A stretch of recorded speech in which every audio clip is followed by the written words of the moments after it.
அப்ப வசியத்தின் அடிப்படையில் சொத்தை பங்கிட வேண்டும் என்பதாக ஒரு இடத்திலும், இல்லை இல்லை இப்படித்தான் பங்கிட வேண்டும் என்பதாக இன்னொரு இடத்திலும் சொல்லப்பட்டிருக்கும் பொழுது, இமாம்கள் அந்த உசூல் கவாயிதுகள் அடிப்படையில் இந்த 2 ஆயத்துகளையும் வைப்பார்கள். இதில் காலத்தால் முந்தி இறங்கியது எது, அந்த சட்டம் தற்பொழுது செயலற்று போய் காலத்தால் பிந்தி இறங்கிய வசனத்தை வைத்துக் கொண்டு அமல் செய்ய வேண்டும் என்பதாக சட்டம் இயற்றுவார்கள்.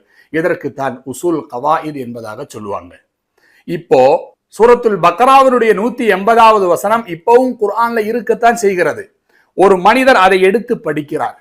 படித்து பார்க்கும் பொழுது அந்த வசனத்தில் என்ன சொல்லப்பட்டிருக்கிறது, மரணிப்பதற்கு முன்னால் தன்னுடைய சொந்த பந்தங்களுக்கும் குழந்தைகளுக்கும் பெற்றோர்களுக்கும் வசியத்து செய்து விட்டு செல்லும்படியாக சொல்லப்பட்டிருக்கிறது.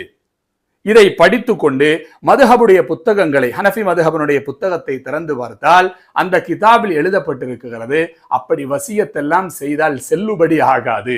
மாறாக தகப்பனார் இறந்து விட்டால் அவருடைய மகனுக்கு இவ்வளவு கொடுக்க வேண்டும், மகளுக்கு இவ்வளவு கொடுக்க வேண்டும், தாய்க்கு இவ்வளவு கொடுக்க வேண்டும், தகப்பனாருக்கு இவ்வளவு கொடுக்க வேண்டும் என்று தெளிவாக எழுதியிருப்பார்கள்.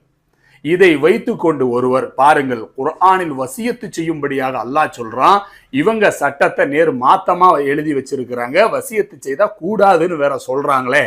இதைத்தான் நான் சொன்னேன், குர்ஆன் ஹதீஸுக்கு மாற்றமானதுதான் மதுஹபுடைய சட்டங்கள் என்று சொன்னால் இவரை நாம் என்ன சொல்வோம்? பாவம் ஒன்றும் அறியாத குழந்தை என்று சொல்வோம். இப்படித்தான் இந்த குழப்பவாதிகளையும் சொல்ல வேண்டும். ஏனென்றால் இவர் வசியத்து செய்ய வேண்டும் என்ற ஆயத்தை மட்டும்தான் கண்டிருக்கிறார்கள். சொத்து பங்கீட்டு எவ்வளவு கொடுக்க வேண்டும் என்கிற வராசத்தினுடைய வசனம் அதற்கு பின்னால் இறங்கியதை இவர் காணவில்லை. சட்டம் மாற்றப்பட்டதை பற்றி இவருக்கு தெரியவும் செய்யாது என்றிருந்தால் இவர் எப்படி மதுஹபுகளின் மீது குற்றச்சாட்டை வைப்பார்களோ அதே போன்றுண்டான குற்றச்சாட்டுகளை அறியாமையின் காரணமாக அல்லது மக்களுக்கு இடையில் குழப்பத்தை உண்டாக்க வேண்டும் என்கிற தவறான நோக்கத்தோடு தான் இவர்கள் பேசிக் கொண்டிருக்கிறார்கள். அப்ப இந்த மாதிரி உசூலு கவாயிதுகள் அடிப்படையில் தான் சட்டத்தை இயற்றுவார்கள். எங்கிருந்து வந்தது இந்த உசூல், எங்கிருந்து வந்தது இந்த கவாயிது என்று கூச்சமிட வேண்டாம். நாமும் சில உசூல் கவாயிதுகளை வைத்துத்தான் ஹதீசுகளையும் குர்ஆனை பற்றியும் பேசிக் கொண்டிருக்கிறோம். அதை மறக்க வேண்டாம். அதிலிருந்து ஒன்றை நான் சொல்லுகிறேன் உங்களுக்கு ஞாபகம் ஊட்டுவதற்காக.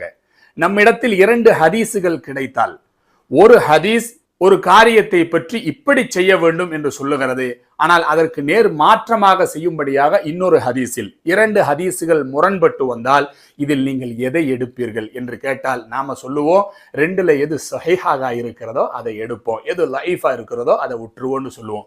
இது ஒரு உசூல், இது ஒரு கவாயித். அதற்கு என்ன